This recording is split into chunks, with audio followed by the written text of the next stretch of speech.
Salam sehat dan semangat untuk seluruh guru hebat di Indonesia. Izinkan saya memperkenalkan diri. Nama saya Idewa Ayudarini, saya seorang guru dari SMP Negeri 2 Susut yang terletak di Kabupaten Bangli, Provinsi Bali. Nah, tujuan saya membuat video kali ini ialah ingin membagi refleksi saya terkait dengan materi kedua dalam seri Semangat Guru 2, yaitu berpikir kritis dan pemecahan masalah.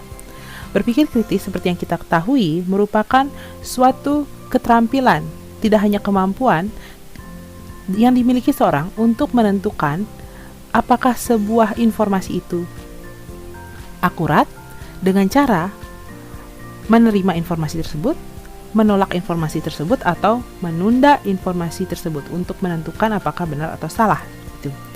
Nah, di sini hal baru yang saya pelajari dari materi berpikir kritis dan penyelesaian masalah ialah ada 3 tahapan berpikir kritis. Jadi, dalam berpikir kritis kita tidak hanya dituntut untuk mencari tahu atau bertanya terus, tapi yang pertama adalah follow the evidence atau mencari bukti. Tentukan informasi yang kita terima, fakta atau opini. Yang kedua, be inquisitive, artinya bertanya sebanyak mungkin, bertanya terus-menerus, apakah benar informasi ini fakta atau opini? Lalu, jika fakta, adakah hal yang kurang, atau jika dia opini, apa yang seharusnya perlu diperkuat? Nah, berikutnya yang terakhir adalah metacognition atau metakognisi, artinya berpikir tentang berpikir. Kita memikirkan apa yang kita sedang pikirkan. Contohnya, di sini kita menyadari seberapa gegabah kita dalam menentukan keputusan. Kenapa ya saya bisa menentukan informasi ini fakta? Kenapa ya saya bisa menentukan informasi ini opini, seperti itu. Nah, lalu yang kedua yaitu bagaimana lembar aksi 1 ini membantu saya dalam melatih berpikir kritis. Jadi, lembar aksi 1 ini membantu saya untuk melakukan praktik yang terarah dalam melatih kemampuan berpikir kritis saya. Dengan cara yang pertama, saya dilatih untuk menentukan fakta atau opini dari suatu informasi yang saya terima. Kemudian, saya bertanya, apa yang kurang dari fakta tersebut atau apa yang tidak dimiliki oleh opini tersebut. Jadi tidak hanya langsung menerima, oh ini fakta, oh ini opini.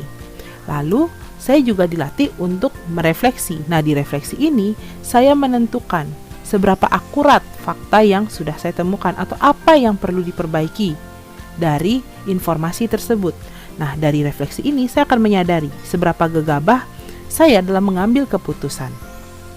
Lalu yang ketiga adalah apa tips saya dalam menerapkan kemampuan berpikir kritis. Jadi yang pertama di sini observasi dengan cermat. Jadi di sini saya mencoba untuk menerima informasi tapi belum menentukan apakah informasi ini benar, salah. Tapi dengan cara menunda, mencari tahu. Ya. Nah, disinilah cross check diperlukan. Jadi saya memastikan apakah informasi ini fakta atau opini dengan cara mencari sumber-sumber lain yang kredibel yang dapat mendukung informasi tersebut sebagai fakta atau hanya sebatas opini. Nah, lalu yang ketiga, tipsnya adalah menjadikan kebiasaan. Berpikir kritis merupakan kemampuan yang bisa dilakukan oleh semua orang, tapi tidak semua orang terbiasa melakukan hal tersebut. Sama seperti semua orang memiliki otot, tapi tidak semua orang bisa menjadi berotot. Nah, jadi seperti itulah berpikir kritis ini. Jika kita jadikan kebiasaan, maka kita akan terbiasa untuk berpikir kritis. Nah, itu tadi sedikit refleksi yang sudah saya peroleh setelah mempelajari materi tentang berpikir kritis dan pemecahan masalah. Nah, dengan adanya berpikir kritis ini dan juga penyelesaian masalah dapat menyelamatkan kita dari cara berpikir cepat yang tidak terkontrol. Berpikir kritis membantu kita untuk memperlambat proses berpikir kita. Kenapa memperlambat? Agar kita tidak gegabah dalam menentukan suatu keputusan. Jadi, ketika memperlambat proses berpikir kita, kita dapat menentukan informasi tersebut kita terima, tolak, atau tunda dulu untuk mencari fakta atau kebenarannya, apakah informasinya kredibel atau tidak. Dan hal ini sangat penting dimiliki oleh seorang guru, sehingga dapat memberikan sumber yang tepat kepada siswanya di kelas. Nah, demikianlah video saya kali ini. Terima kasih sudah menyimak.